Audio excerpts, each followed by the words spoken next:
Let's have a toast for the real ones. Let's have a toast for the real.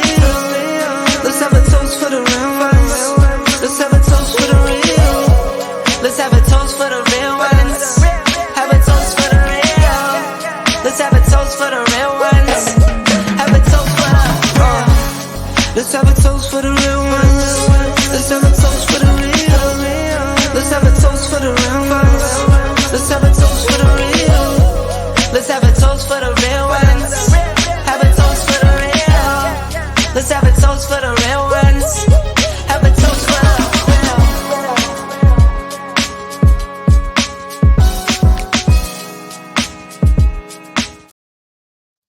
What's up, everybody? It's your girl T, and welcome to Adventures of Spirits, the Spirit Scrutiny channel. Well, actually, it's my Adventures of Spirits channel, but it's just a little segment that I do on Wednesdays. So, just so you know. Anyway, today, actually, we're continuing the red wine series, and today we're going to be tasting the Syrah grape today. Okay, now Syrah is actually a grape to me that I believe to be the utmost grape in a blend that makes all blends taste delicious, regardless of what it's blended with. I have yet to find a red wine blend that has Syrah in it that does not taste good. I've tasted some blends where Syrah is not in it and it doesn't taste good, but I have yet to taste one that has Syrah in it, a bigger quantity of Syrah. Let's be clear on the percentage, and it does taste good.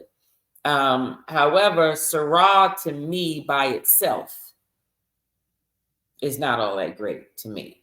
I just feel that it's just better blended versus by itself. Okay, so let's get into this Syrah. Okay, so Syrah, what is it? Okay, so it's also known as Shiraz. So you may see the words used interchangeably. Okay, it's a grape and it's grown throughout the world in various climates, which impacts the flavor profile. So remember, I stated that in previous episodes. It does, how it's grown will impact that. Okay, so keep that in mind. Please don't confuse this with Petite Syrah. It is not the same.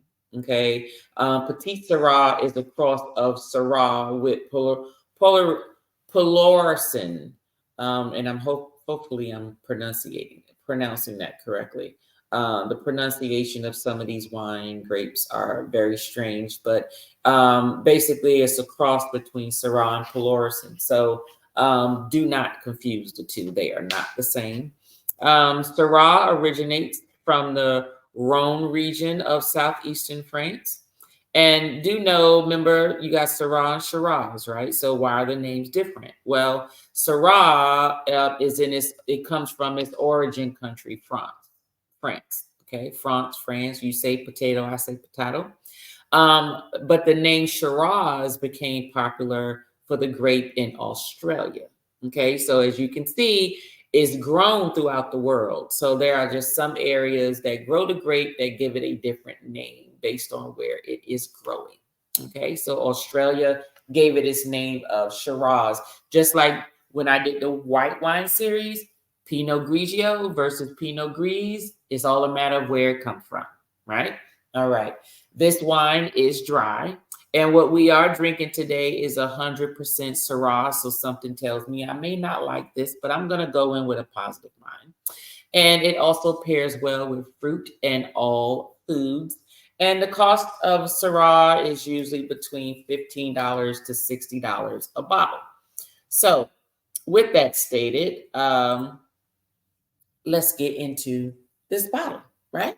All right, so this bottle, this is actually clinker brick, and it is a Syrah, and it is a 2019. And the alcohol content on this one, alcohol percentage is, where are you?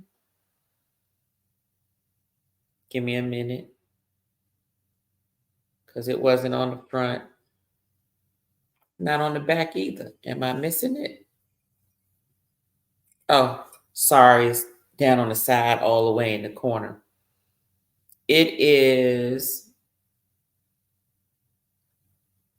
just say 13 or 15. Oh, 13.5 again. So it's 13.5. So we've been sipping on 13.5s for the last few bottles. So that's a good thing. So let's go on and get into this Syrah and see what it tastes like. Hopefully this will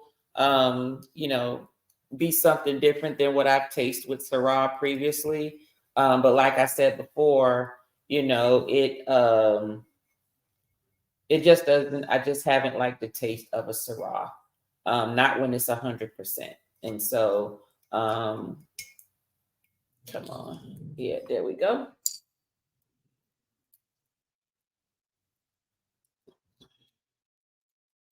All right, let's get this cork out of here.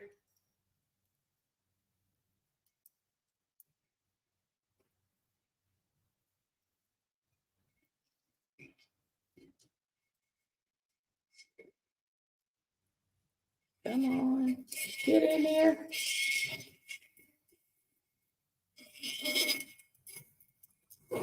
Okay, there we go. So some corks are wood and some corks are synthetic.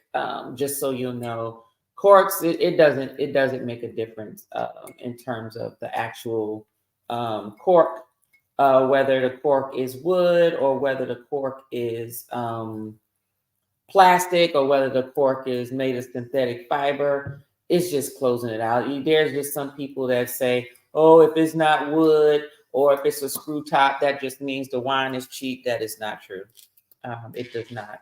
It just means that's just the preference of how they choose to seal their bottles. And to be honest with you, a wooden cork, believe it or not, causes a lot more problems.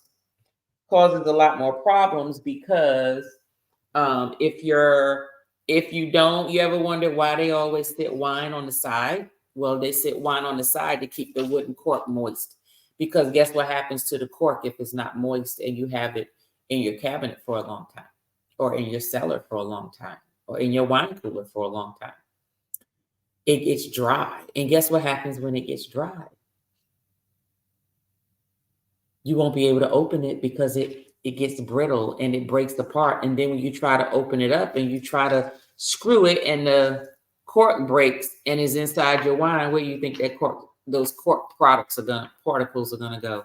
Inside your wine. So then now you got to get a sieve and strain it through to make sure you're not drinking wood chips, okay, or cork chips or whatever. So using the other synthetic is actually easier because you don't have to worry about the cork staying moist.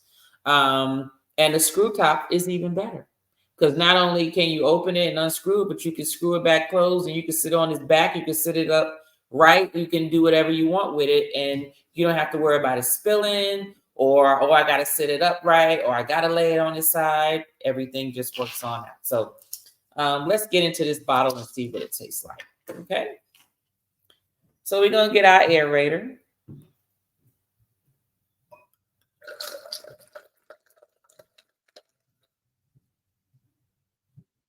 All right.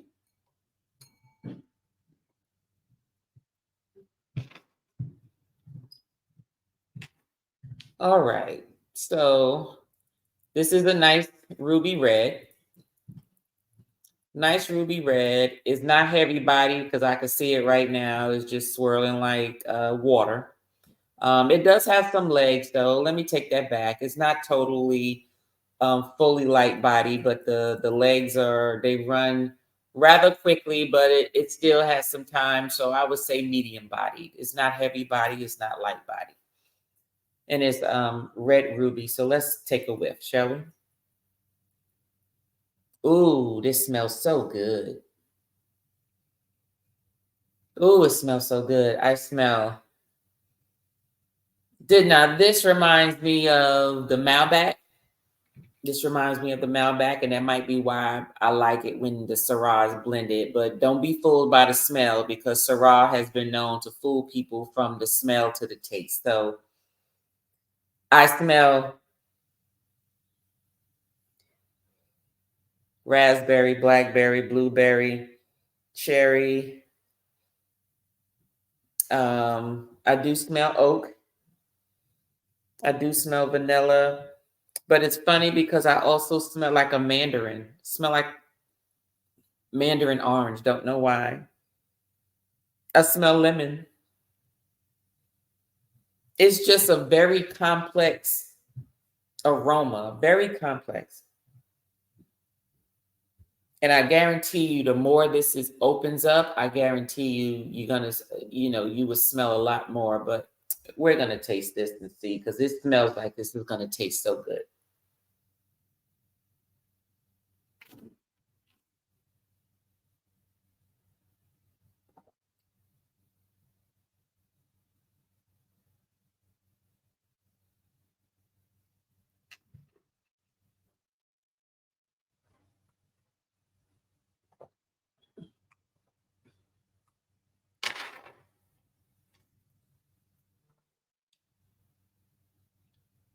Very dry,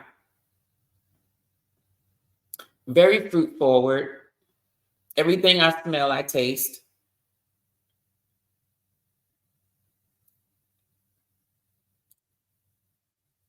The finish is lasting, so it's not a short finish.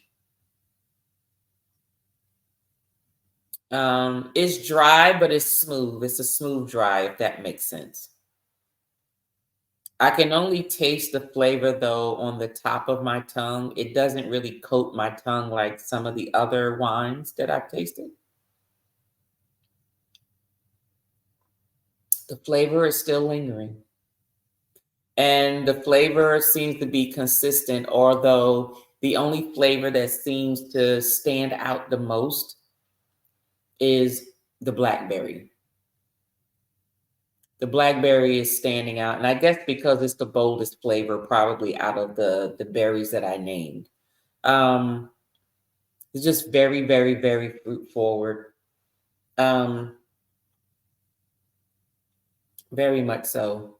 Okay, now that the flavor is starting to go away, tasting lemon, but not lemon like the inside of a lemon, like the rind, lemon rind. The big difference, right? It's like lemon lime. I mean, lemon, the rind of the lemon, the skin, like that strong of a taste of lemon, like that type of flavor, not the pulp on the inside. That was a good long finish for that one. This one's pretty good. Usually, I don't like the Syrah by itself at 100%. This one's pretty good. But I can tell you, I bet you if I mix that Syrah with that Pinot Noir that I said that I did not like, I guarantee you it'll probably make it taste even better. It'll make it taste even better.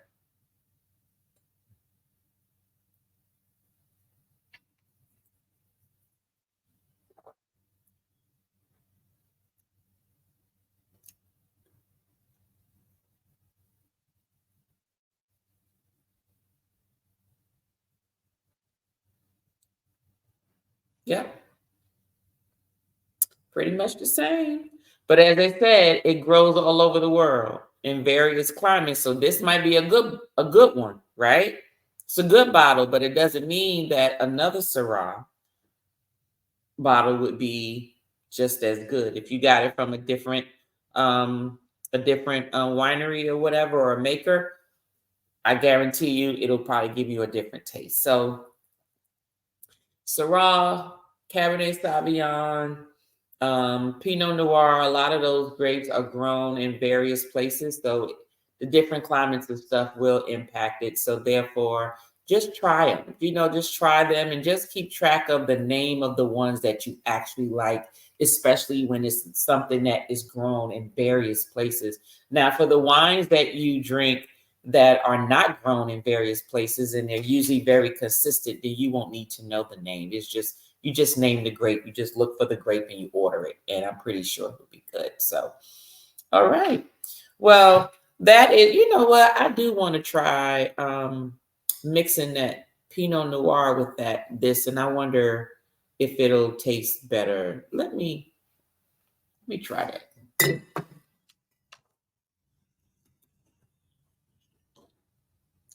Let me try that and see what happens.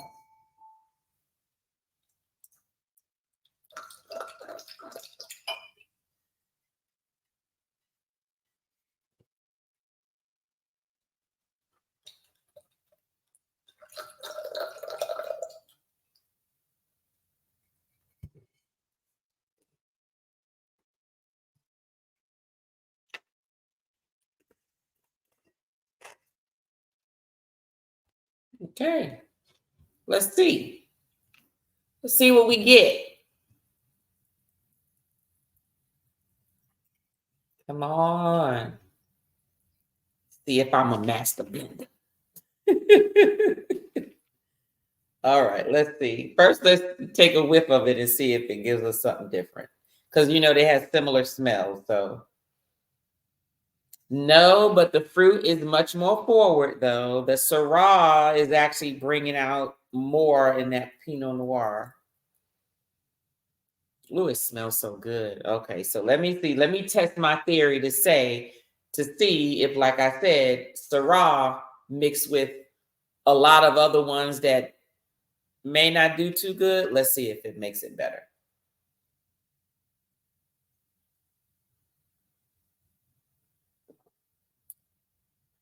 Oh, yeah. Oh, yeah. I did a mix. This is good. This one's good now with those two together. Syrah and Pinot Noir. That one was good. This is good. So while I finish this off, I'm going to close us out by saying thank you very much for joining me this evening for Evening of Spirit Scrutiny featuring the Syrah grape today. If you actually like this episode and would like to see more, please hit that like button, as well as hit the subscribe button and make that bell show a little ring-a-ding, so then that way you can get notifications. Our next wine that I'll be featuring will be, let me see, what's my next wine? Zinfandel. My next wine is Zinfandel. So we'll be featuring Zinfandel for the next wine episode. So hopefully you have a good evening and